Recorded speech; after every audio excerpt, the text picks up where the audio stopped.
दैहिक दैविक भौतिक तापा, राम राज नहीं काहुं व्यापा। सब नर करहीं परस्पर प्रीति, चलहि स्वधर्म निरत श्रुति नीति।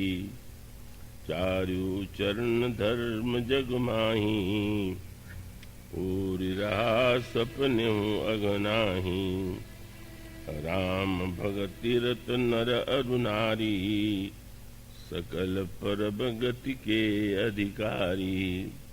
अल्प मृत्यु नहीं कौन्यू पीरा, सब सुंदर सब विरुज शरीरा। नहीं दरिद्र को दुखी न दीना, नहीं को अबुधन लज्जन हीना। सब निर्दम्भ धर्म रत गुपूनी, नर अरु नारी चतुर सब गुणी। सब गुणज्ञ पंडित सब ज्ञानी, सब कृतज्ञ नहीं कपट सयानी। राम राज नवगेश सुनु, सचराचर जग माहि। काल कर्म स्वभाव गुण, कृत दुख काहुं नाहि।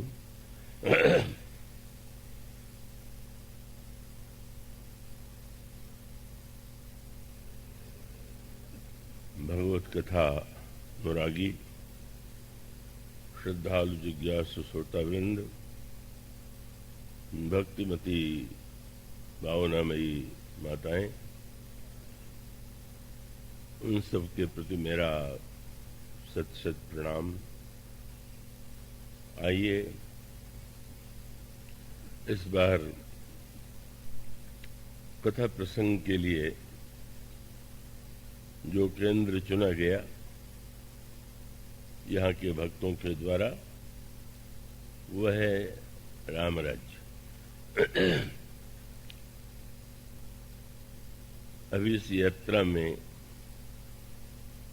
मैं जिस दिन पहुंचने वाला था, उस दिन न पहुंच करके दूसरे दिन पहुंचा। इतना अधिक विलंब हो गया यात्रा में, गाड़ी इतना घूम करके आई। तो किसी ने कहा कि ये विघ्न क्यों पड़ा, तो मैंने कहा उस राम राज्य की स्थापना के लिए तो 14 वर्ष लग गए थे। अगर यहाँ 14 घंटे देर हो रही है कथा के लिए तो कोई आश्चर्य नहीं है। और इसका अर्थ ये है,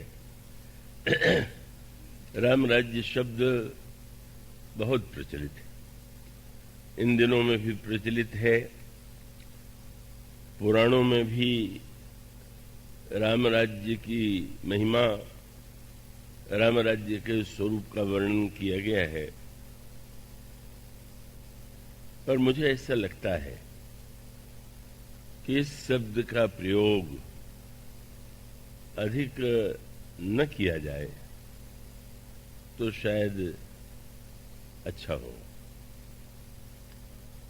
इसका तात्पर्य है कि राम राज्य का स्वरूप इतना उदात्त है, इतना ऊंचा है कि इस शब्द का प्रयोग जिस अर्थों में आज किया जाता है वो उससे सर्वथा भिन्न है। महात्मा गांधी ने भी, उन्होंने इस युग के संदर्भ में राम राज्य की स्थापना का संकल्प समाज के सामने प्रस्तुत किया था और इस शब्द का प्रयोग बहुत व्यापक रूप में किया जाता है। पर जैसा कि कल मैंने कहा था कि राम राज्य में ये श्री रामचरितमानस की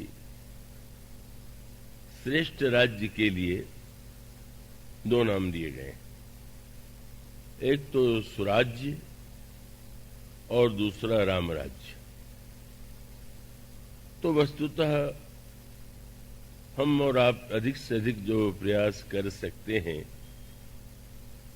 वह स्वराज्य ही हो सकता है, होना चाहिए। राम राज्य की स्थापना और उसके स्वरूप का जो वर्णन किया गया है वह तो एक ऐसी प्रक्रिया है कि जो एक बार ही सारे इतिहास में घटित हुई, उसके बाद घटित नहीं हुई। और उसका अभिप्राय यह है कि एक सज्जन ने मुझसे पूछा, राम राज्य आज बन सकता है कि नहीं? मैंने कहा नहीं, संभव नहीं। हम अधिक से अधिक स्वराज्य का आदर्श सामने रखें और राम राज्य की भावना को हृदय में पहले ग्रहण करने की चेष्टा करें। राम राज्य की राम राज्य शब्द जो है तो उसको यूं मैं कहना चाहूंगा कि राम राज्य तो एक बार त्रेता में बना। जो सूर्यवंश था उसमें अधिकांश राजा बड़े उत्कृष्ट और प्रजा के प्रति अनुरागी थे और उनका राज्य सुराज्य था। भगवान श्री राम की वंश परंपरा में कि जिनका लोकुश से लेकर के जिनका जन्म होता है क्रमशः, उनके द्वारा भी श्रेष्ठ राज्य का जो स्वरूप था उसी को प्रस्तुत करने की चेष्टा की गई। और अगर यह मैं याद दिला दूं कि आज की तो बात ही क्या है, त्रेता युग के बाद जिस द्वापर युग का वर्णन है का उसमें स्वयं भगवान राम ही भगवान कृष्ण के रूप में जन्म लेते हैं, अवतार लेते हैं। भगवान कृष्ण वही ईश्वर होते हुए भी द्वापर युग में राम राज्य या कृष्ण राज्य नहीं बना सके, नहीं बन पाया। तो इस युग में तो उसकी बात हमारे हृदय को धन्य पवित्र करने के लिए है और अनजाने में जैसा उसका सरलीकरण कर लिया गया है उस अर्थ में लोग उस शब्द का प्रयोग कर रहे हैं। तो वो नहीं हो सका, इसका तात्पर्य क्या है? क्या श्री राम की अपेक्षा श्री कृष्ण में कोई कमी है? वो तो कमी है ही नहीं, दोनों एक ही हैं। दोनों को ही हम पूर्ण ईश्वर का अवतार मानते हैं। पर यदि द्वापर युग में भी राम राज्य नहीं बन सका, श्री कृष्ण राज्य नहीं बन सका, तो उसका एकमात्र कारण यह है जिसका संकेत गोस्वामी जी ने जब वो सिंहासन पर श्री राम और सीता जी का वर्णन करते हैं तो उसमें एक विलक्षण सा संकेत है। और वो संकेत यह है कि भगवान राम और सीता जी सिंहासन पर विराजमान हैं, पर उनके आसपास जो पात्र आपको खड़े दिखाई देते हैं, कभी उनकी ओर आपका ध्यान गया? गोस्वामी जी कहते हैं राज चिन्ह के रूप में जो वस्तुएं उस समय युग में मानी जाती थी, रामायण के पात्र जो वहां थे वो अलग अलग वस्तुओं को उठाए हुए थे। और वे वस्तुएं कौन थीं? वे कहते हैं छत्र, चामर, व्यजन, धनु, अस्सी, चर्म और शक्ति। और उठाने वाले कौन हैं? गोस्वामी जी कहते हैं कि भरतादि अनुज विभीषण अंगद हनुमदादि समेत ते गहे छत्र चामर व्यजन धनु अस्सी चर्म शक्ति विराजते। श्री सहित दिन कर वंश भूषण काम बहुज छवि सोहई न अम्बुधर बर गात अम्बर पीत सुर मन मोहई। इसमें जो निहित संकेत है आप और हम उसे समझने की चेष्टा करें।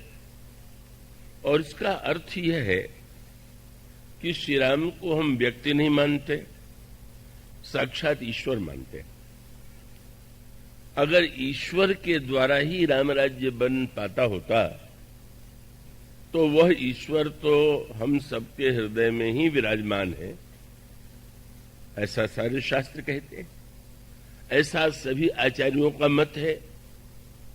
और तब उसका सूत्र यह है कि राम राज्य की स्थापना के लिए केवल ईश्वर का होना ही यथेष्ट नहीं है, आवश्यकता इन पात्रों की है।